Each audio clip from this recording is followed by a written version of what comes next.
All right. So, welcome to the show today. I'm very excited for you to be on the show today, Rainer. So, we have Rainer Baumann on the show today, and he's the head group of digital and information at SwissRe. And I'm very excited to dive into your story, hear a bit more about who you are and what's going on and what you are most excited about. So, Rainer, thank you so much for being on the show.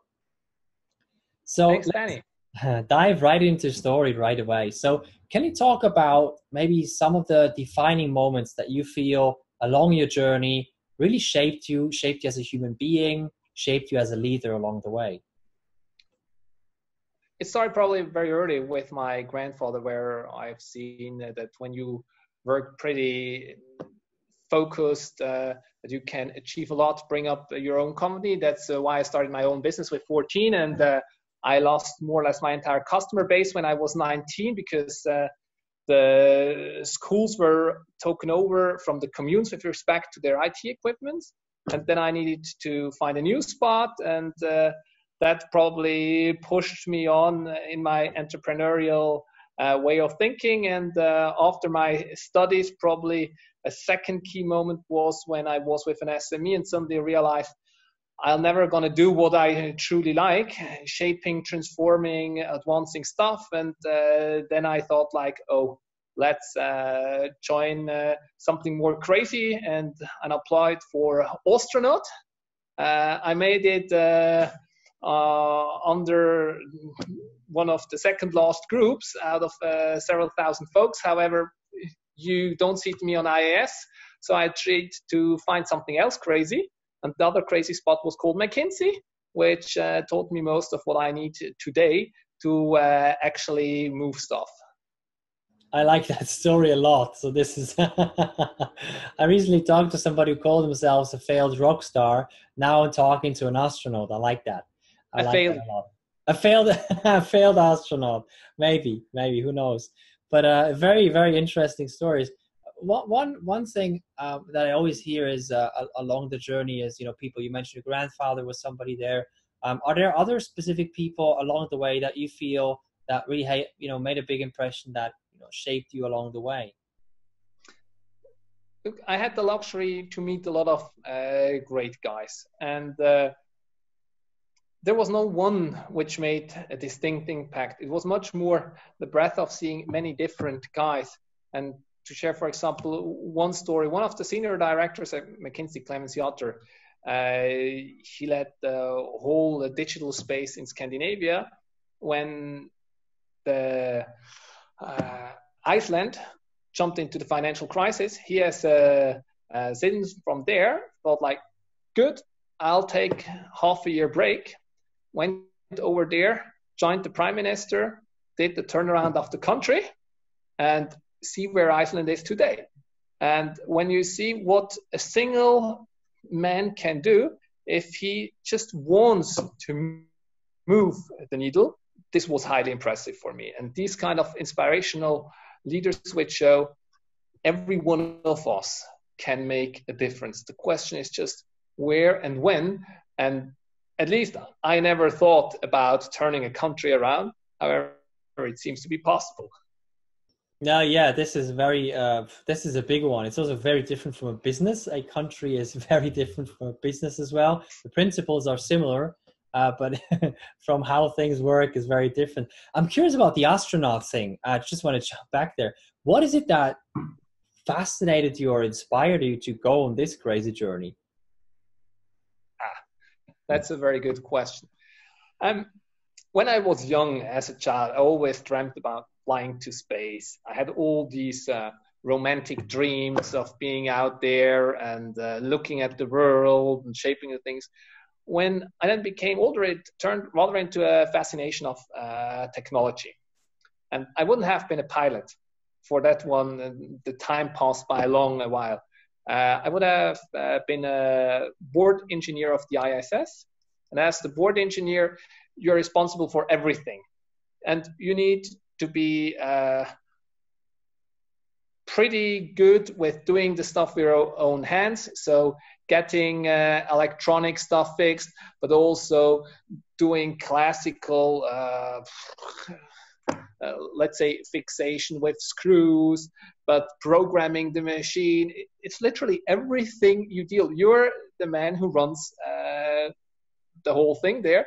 And if you screw up, that's it. Not just for you, for everyone. And that's a pretty impressive thing. And yeah, I didn't made up. Luckily, I got the wife. My spouse at that time said, I need to let you do the dream in case you make it. Probably that's it. I didn't make it, so my spouse turned into my wife. That's a good story as well. And it's very kind of your spouse, now wife, to allow you to go, into those crazinesses and into those dream chasing situations. Really good one. Really, really good one. So I'm more interested also what drives you on a general level. I mean, now you're at SwissRe, you're in charge of this large organization. Last time we talked, you mentioned some pretty awesome things that you guys are up to. What is it that gets you most excited every day? What is it that gets you up in the morning and go to work and face all the difficulties and all the fun and all the challenges and everything that comes with it? First of all, I love to work with people. And that starts already. I did also a degree in secondary education, meaning like I teach at high school. And when you see in the kids' eyes that they got something, this is so rewarding. A similar but harder to describe moment is when you're in the business and you can convey a mission, explain or instill a purpose. And the employees suddenly understand, oh, that's why I'm coming. So let's think about the digital workplace unit here at SwissRe. If you work there, your purpose is to make 20,000 employees' daily work life fun and enjoyable.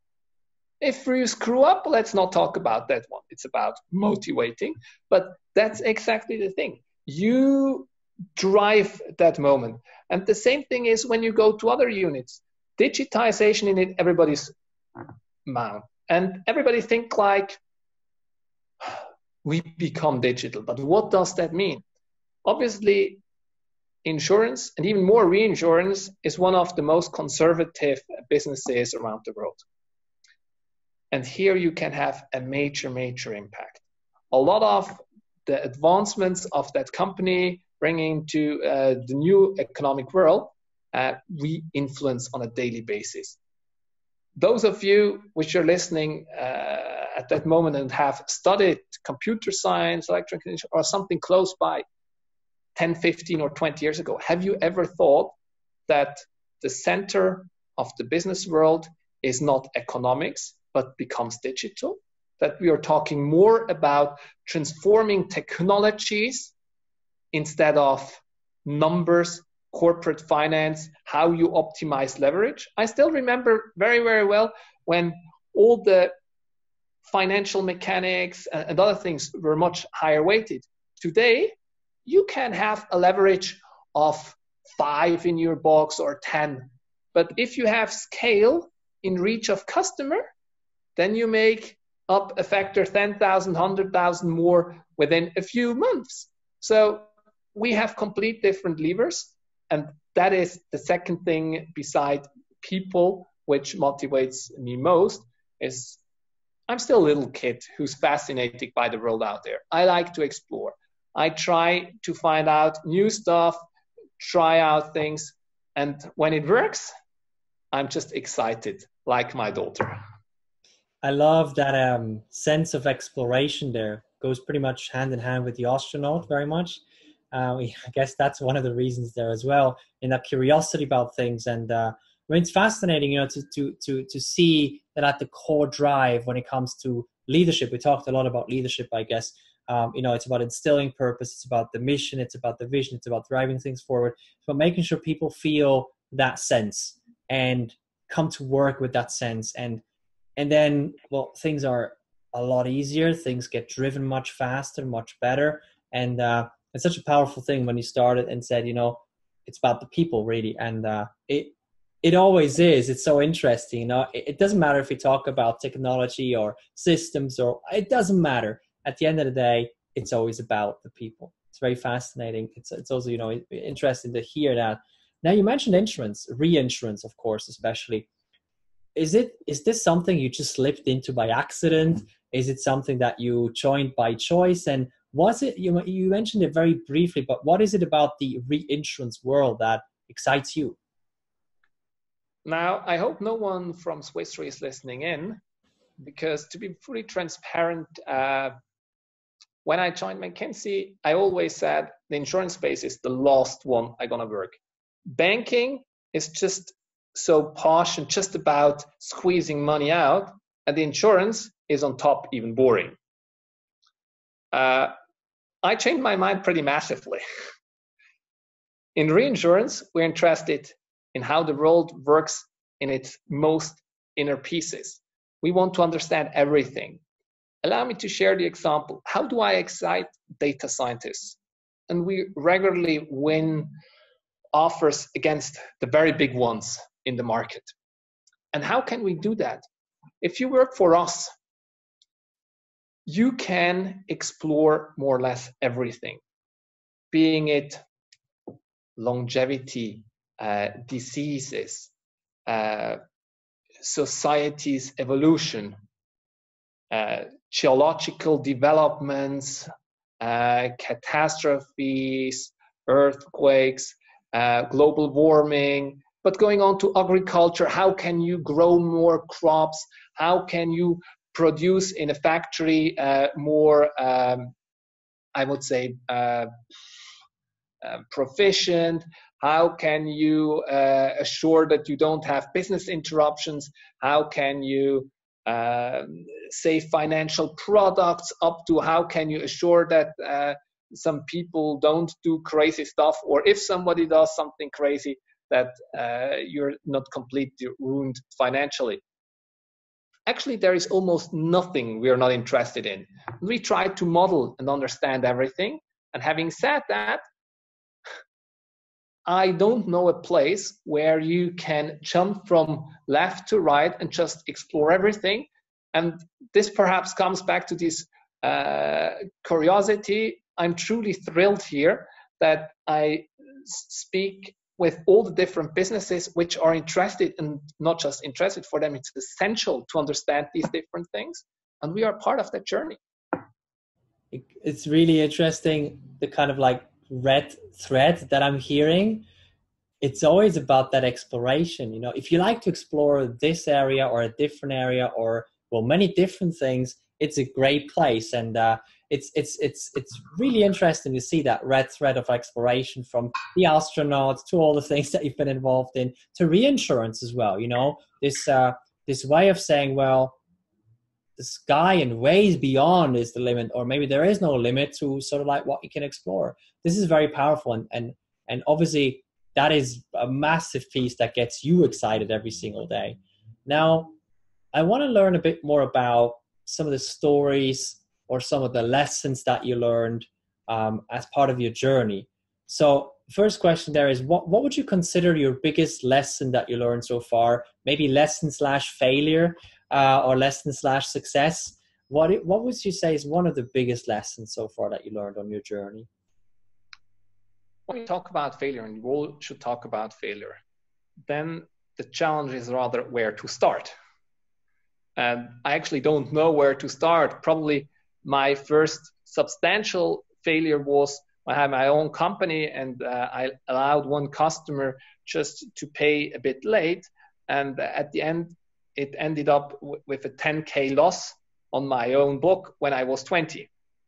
And 10K when you're 20 is substantial. I didn't got paid for the last year, more or less there. And I just believed everything turns out. I heard the respective answers, and oh yeah, it did come, and then and I just was far too nice.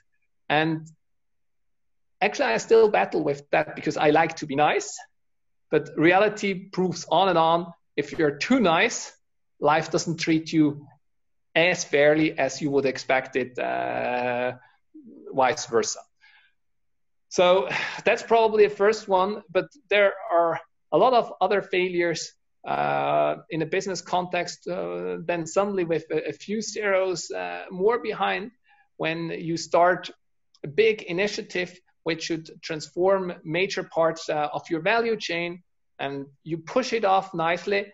The technology is not fully mature, and you need to focus the team a bit, and then suddenly responsibilities change a bit, and you don't aim at delivering in an iterative way products, solutions, and the people which start to drive the projects are not that proficient with technology and large-scale projects, then it can go extremely fast. And these best practices, we know that you shouldn't let a rookie go on a large-scale tech project.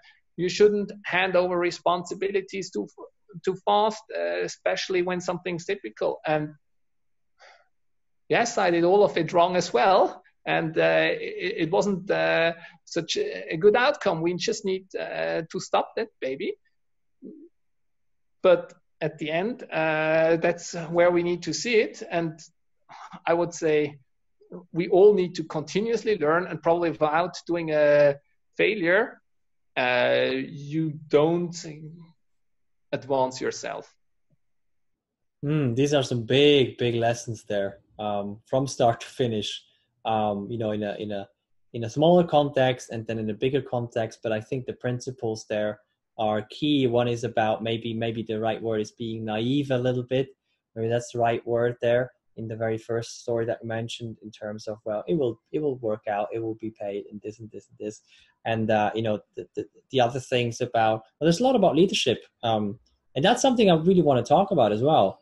And very concretely, not what is leadership or any of that, but more like very concretely, based on your example and your everyday work. So the first question I have there is, how do you ensure that you hire the right people? Reality is, you never do so, but you can aim at. And the most easiest thing is, you know that person from a certain context. And you doesn't mean personally someone close to the organization who understands the whole situation. Optimally, the person worked as an external, as a partner or something like this. Then you know cultural fit, you know competencies, you know soft skills. And if you don't have that, obviously it's a bit harder. And when it's harder, I believe very much in true experiences. And true experiences, and here I can share with you a little, let's say, secret.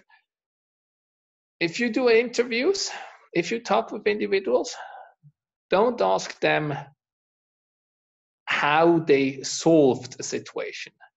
Ask them to share what happened in great detail, because you are not interested to hear what they think is the right answer. You want to hear how they did it in detail. And only when you go down and say, who said what happened then, and why did that went on, with asking a lot of questions to the point, this allows me to sense a lot if a person is what they actually pretend to be. And another important thing for hiring for us is wide interviewing, having a diverse, well-experienced group which does these interviews. And also, to be transparent, we rely also a lot on the expertise given. When you look at a path a person took, you can typically conclude very quickly if this is a high potential. On the other side, what we don't want to exclude is there are some people which have strain paths, which are also high potential. But it's much easier if someone did a certain stage, for example, let's take it, a data science journey. If you were in one of the larger data science teams of the big Valley companies, or if you had done with a certain professor, a PhD, who's known not just to be theoretically good, but much more practical, who developed industry dominating solutions, being an NLP library or an AI engine or something like that, and you had been part of that core team, then you learn a lot about the competencies. But the soft side probably is the hardest one, and the intrinsics. And positively enough, I experience more intrinsics with the younger generations, much more hunger. On the other side, the soft side became rather a bit more challenging, not just because collaboration is challenging. Collaboration typically is even good. It's much more that the impatience and the acceptance to work in a corporate environment is hard. And they're a very simple thing. When you walk around here in my shop, you see quite some guys in jeans, polo shirts. What do you think their age is? Typically above 50. Then you see a lot in a suit, a shirt, ties. No, we don't wear. Even our CEO doesn't wear tie except for official things. And these are typically the young guys. They want to assimilate. They want to work in a business world. They understand that tech is not the geek who just somewhere out there. They want to be in the business context. They dress accordingly. They adapt. And when you find these profiles, then you know you have someone who is interested to live in a corporate world. And there are very different profiles. If you are the startup person who just wants to explore, wants to have complete freedom, sorry, we can't offer complete freedom. And yes, there are rules. And yes, you do need to follow. And if you go left and right, very simple. If you think like 2 32-inch screens are better than one, and you move from one desk to another desk one, yes, there will be troubles, and yes, there will be emails and notification that you're not doing as you should do. And these norms, you need to be willing to accept, and then you're perfectly fine. And then I believe it's even more fun than in the, I would say, in other environments, because you can switch that much, you can explore that much, and the boundaries are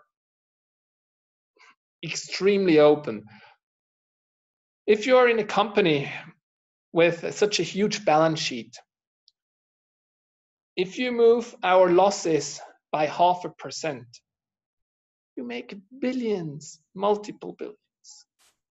If you get a model right, you have billions of impact. And this is something very fascinating, that when you're young, and now let me take an information modeler who is aggregating, getting information together to create the respective reports. And this allows the executives then to allocate our capital adequately. And this suddenly has a 2-3 billion impact based on your report. That's pretty exciting. And it's not just doing something to understand where you need to put the next chair. It's about having a true economical impact. And at the end also, especially here at SwissRe, we aim at making the world more resilient. And this is by allowing people to rebuild. If you perhaps still remember Hurricane Katrina, a big disaster for a lot of people. After that happened, within no time, we sent advance cash. Before the losses were settled, we helped the people to rebuild. Human beings are very resilient when they're hit. However, you need to give them something to rebuild.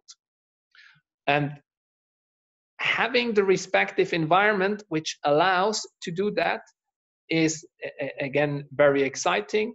And when we now use our newest picture and imagery analytics, which allows us to assess respective losses and then do a high level estimate and say, yeah, good, come on, here's just the cash, let's fix it in 2-3 years down the road when we know what it truly was. But first, we want you to get back to a normal life. So that's what drives you working at SwissRe. I love, especially also the point that you made in terms of sort of like the corporate environment, you know, because there's no point of creating an illusion, you know, that it's complete this and complete that. Of course, there's always boundaries. Especially it's such a large organization.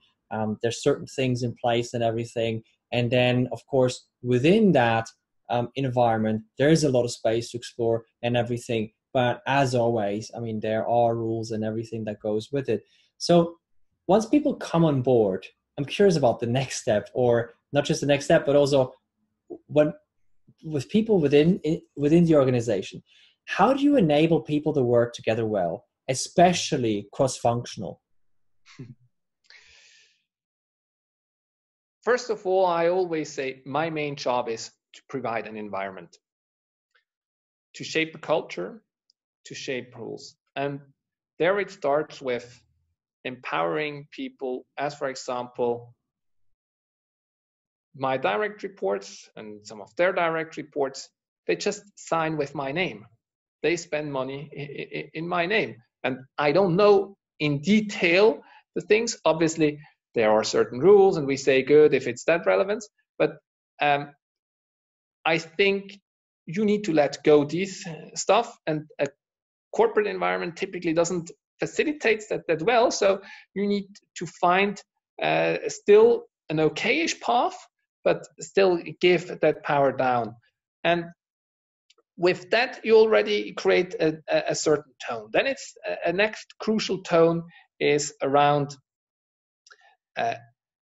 how you allow people to bring topic up, to approach stuff. I love to walk the floor. I love to speak with someone quickly here, there. I always say there is no idea which can't be brought up, and there is anyhow a general rule. The success we have is my people's success. The failures we have are my failures. And with that, I always stand 100% behind stuff which goes wrong, and I truly mean it. Blame me that it happened, and you should have the freedom to try it out. And when you get such rather a relaxed environment, then a lot more is possible. And cross-functionality at the end comes from relaxedness. And now when we think about cross-functionalities, I see for my environment especially two ones. One is within my area. If you think like someone in digital workplace environment or a field service agent, or then suddenly collaborating with a data scientist or an information modeler or an access specialist, these are very different disciplines. But you need to call them to truly collaborate. And whenever you have a situation, don't give in. Or to share with you a little example, when I took over my first department, I had two members, my management team, which collaborated okayishly. And once they standed on the floor, 20 meters away from each other, and for 15 minutes they were exchanging words. You can understand which kind of words. More or less the entire floor was listening to them. This was a good self-nomination to organize the next team buildings, the next offsite, to address the next key projects. And you can be sure they worked quite a lot together. Are they friends today? No. Can they collaborate today? Yes. They learned it pretty quickly. Otherwise, it would have been very, very painful for them. And this was now a bit a harsher way, but there are many ways how you can bring that. And when you're serious, and if you do not allow for competition, for fighting, for games, this makes the difference. And you as a leader need to be extremely pushy to eliminate this wherever you see. And you also need to try with other colleagues on your level to achieve a similar thing, which is even more challenging because in your organization, you still can foster a culture with your colleagues. You need to work very hard to get such a culture. And when you achieve that, and at the end of enterprise architecture, just sitting next to my office, whatever he says are my words, vice versa. And that the organization sees that we work together. And no, we don't always have the same opinion, but this doesn't matter. We always find a solution, and it's always a joint solution. And it's not about who wins. It's about how we find something which fits. And these things drive probably most of the collaboration in here. When it comes to the business, there is something very different. There, it's often about proving value, being competent, being customer focused, know what they need. A field service agent has a great collaboration with the business folks if they are to the point, if they are proactive, if they help their colleagues where they have the need. The same is with a data scientist, just in a complete different angle.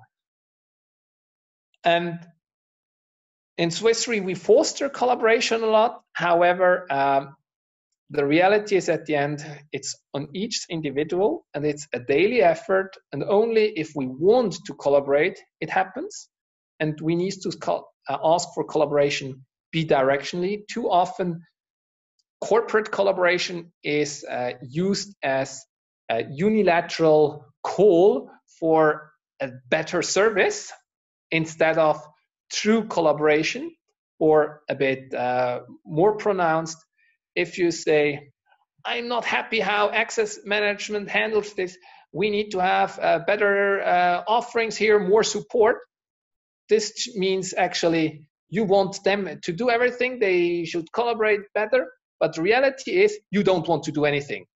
But if you're responsible for your data, you need to protect them, and access management's there to help you, then probably you should work closely together with them to achieve your protection needs. And just asking for better collaboration and help from their side is not making the game. And that's another thing I'm very passionate about resolving, and going to my business colleagues and building the bridge to foster this sense as well.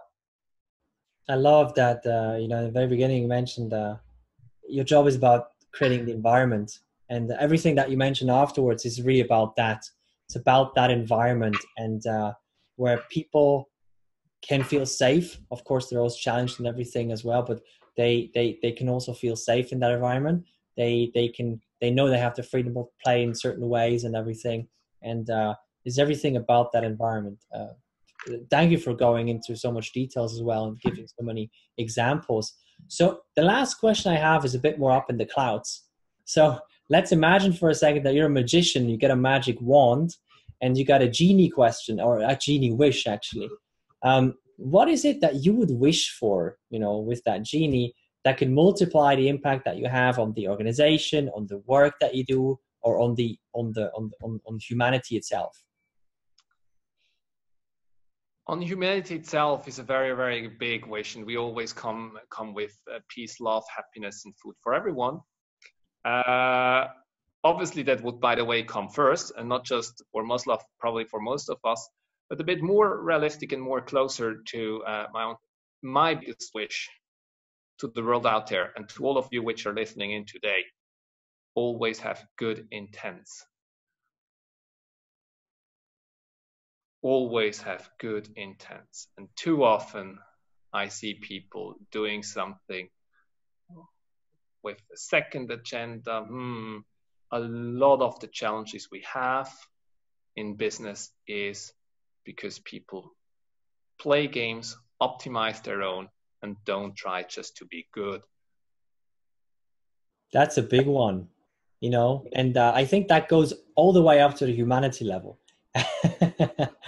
I limit it now to the corporate space. It's already good enough if you try to work with your colleague in a positive way, and don't try just to win by let's say,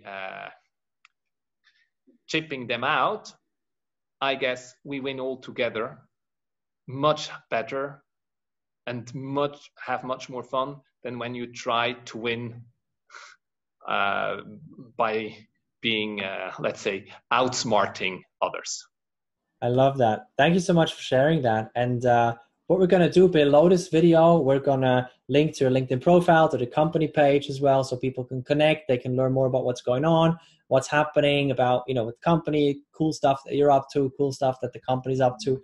And yeah, people can follow you there, connect with you, and connect with the company. So Rainer, thank you so much for being on the show. Really appreciate it. Thanks, Danny, for having me.